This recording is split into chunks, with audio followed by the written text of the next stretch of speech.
ნუ ბოლოს ისევ იანოვსკი, რომელიც ყველაზე მეტად გაღიზიანებული ჩანს, იმიტომ რომ ერთი სფერო განათლებისა საეკლესიო სამრევლო რო ქვია, მას არ ექვემდებარება და ეს ხელს უშლის ყველანაირად, აი ასე წერს, ასეთ ვთქვათ, მოხსენებას ადგენს უმაღლესი ხელისუფლების წინაშე, რომ იმერეთის სამღვდელოება ხელს უშლის სასწავლებელთა დირექციას მისი სკოლების გამტკიცებაში. ცდილობს ხალხის არა განათლებას, არამედ ხალხის გათიშვას ხელისუფლებისაგან. განათლების მიზანი ძალიან კარგად აქვს იანოვსკის ჩამოყალიბებული, ხელისუფლებასთან შეკავშირება, ეს არის განათლების მიზანი. და ამას მათზე ქართული ენისა და ნაციონალური მიდრეკილებების თავსმოხვევით ახერხებს კიდეც. კომენტარის გარეშე, როგორც ვთქვი. უпроსტად კომენტარით, ოღონდ ეს კომენტარი უკვე არის ის, რასაც ქვია ქართველთა შორის წერა-კითხვის გამავრცელებელი საზოგადოება. საზოგადოება, რომლის დაარსების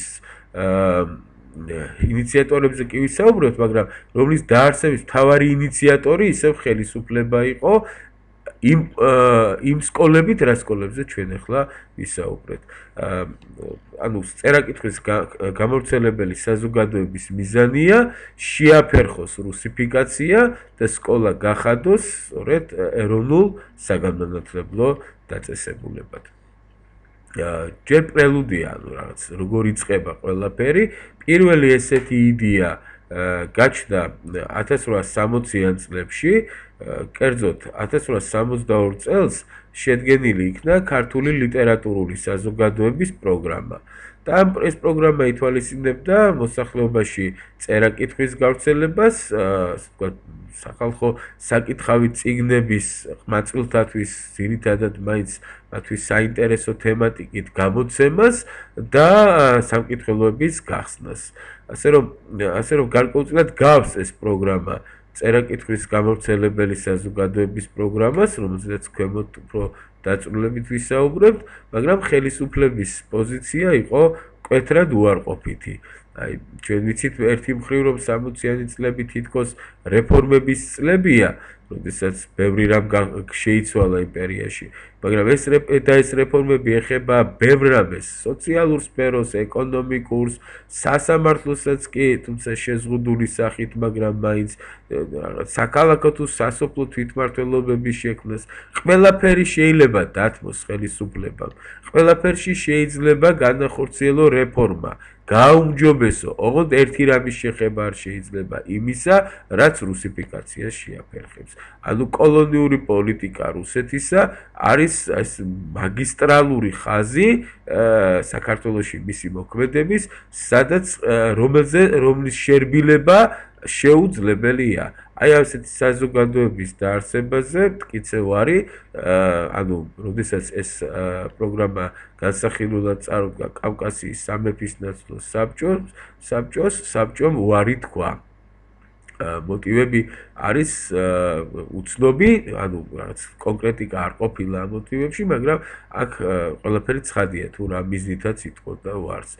აი მიზნით, რის გამოც საერობო რეფორმა თქვათ საქართველოში არ განხორციელდა.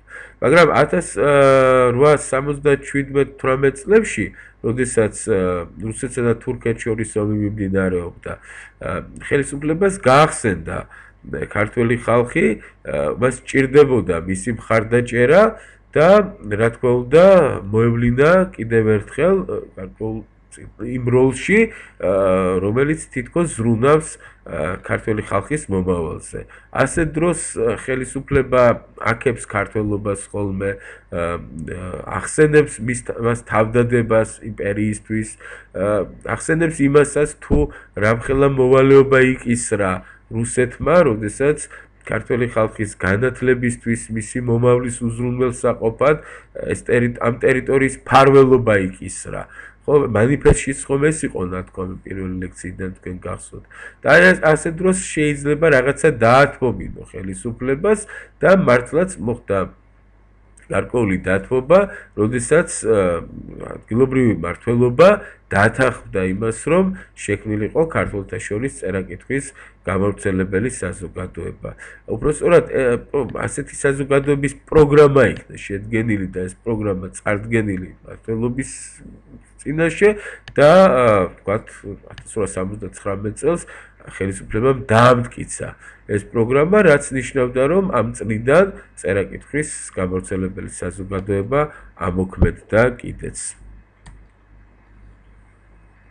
ეხლა რაც შეეხება თვითონ შექმნაზე და ინიციატორების შესახებ, წესდების შემდგენელი ჯგუფში შედიოდნენ ილია ჭავჭავაძე, იაკობ გოგებაშვილი, ბესარიონ ღოღობერიძე, ნიკო ცხვედაძე. რა თქმა უნდა, ინიციატორი ამ საქმისაც იყო დიმიტრი ყიფიანი. ისევე როგორც საადგილმამულო ბანკის შექმნის ინიციატორი.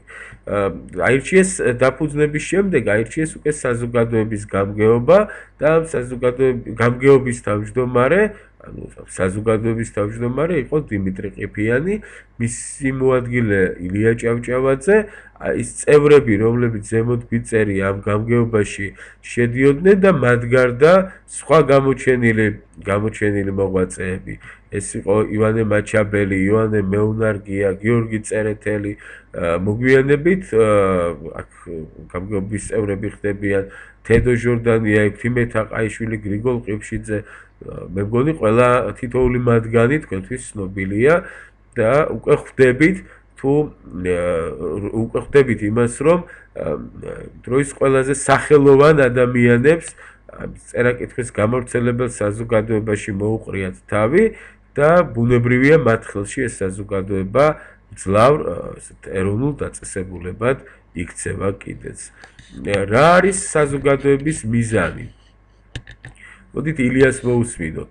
ხო, დამავიწყდა იმის თქვა, რომ 1885 წლიდან საზოგადოების თავმჯდომარე სიცოცხლის ბოლომდე უკვე ილია ჭავჭავაძე იყო, ანუ მან შეცვალა დიმიტრი ყიფიანი. საზოგადოების მას საგნად აქვს, წერს თავმჯდომარე ილია ჭავჭავაძე, წერა-კითხვისა და სწავლა-განათლების გავრცელება საქართველოში, საზოგადოება თავის დანიშნულების აღსასრულებლად ხელს მოკიდებს არა მარტო სასოფლო სკოლების გამართვას, არამედ დააარსებს აგრეთვე სახალხო სამწიგნობროებს. მასწავლებლებს გამოზრდის ან თავისგანვე დაფუძნებულ ასწავლებლებში, ან სხვაგან თავისი ხარჯით გამართავს ლექციებს ხალხისთვის.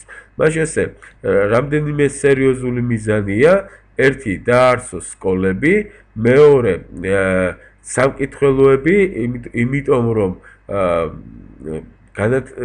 პრინციპში განათლების კერებია სამკითხველო, ეს დასრული ადამიანებისთვის, სოფლები მოკლებული იყო ამ საშუალებას, იქ კერძო ბიბლიოთეკებში კერძო ბიბლიოთეკა თუ ქონდა ადამიანს საკუთარ სახლში და იქ რამდენიმე წიგნი, თორე ასე ხელმისაწვდომი საკითხავი ლიტერატურა საზოგადოებისთვის არ იყო. ამიტომ სახალხო სამწიგნობროების დაარსებას ეკისრებოდა საკმაოდ დიდი მნიშვნელობა, ფუნქცია და მესამე ეს იყო მასწავლებლების აღზრდა, მასწავლებლების ჩამოყალიბება ორი გზით.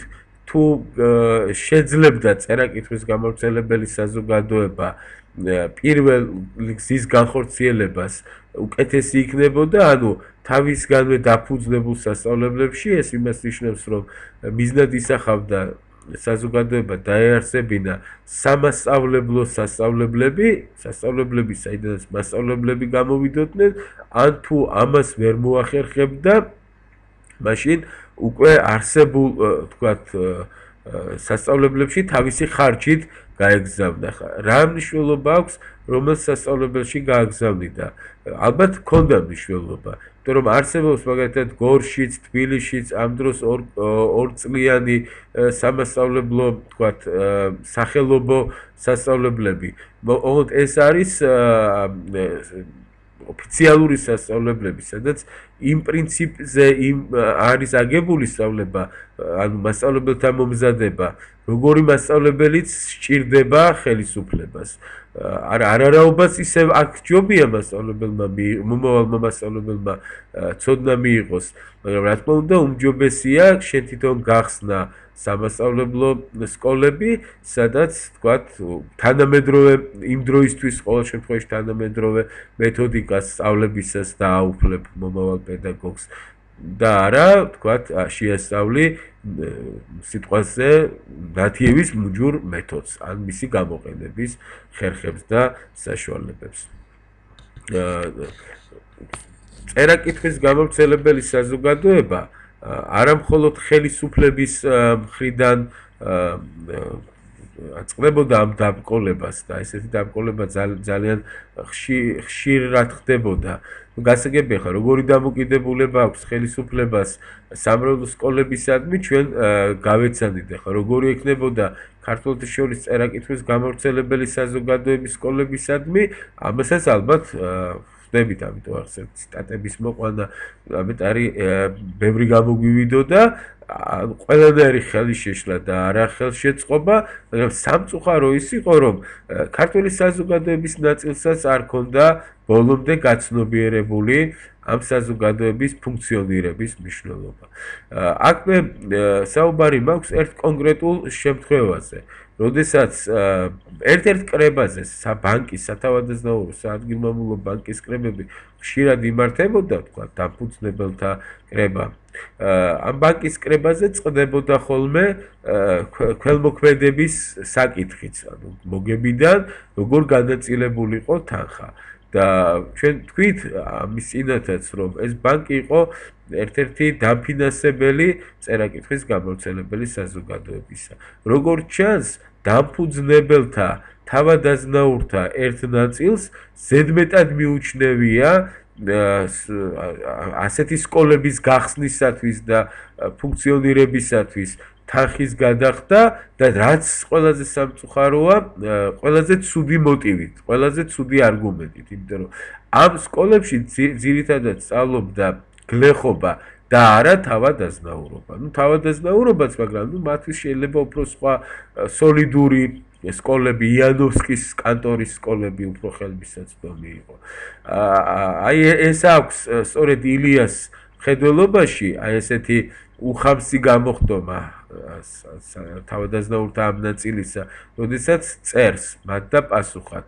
ჩვენი უბედურება ის ყოფილა, ის არის და ღმერთმა ნუქნას კიდევ იყოს, რომ ყველა ქართველი გლეხია თუ თავადი ძმად და შვილად არ მიგვაჩნია. ზემოთხსენებულ საზოგადოებას, ანუ წერა-კითხვის გამავრცელებელ საზოგადოებას, სახეში აქვს მთელი ქართველობა, თავადაზნაურობა კი გამოსულა და იძახის მე და არა სხვაო. აქაც კომენტარი მე მგონი ზედმეტია.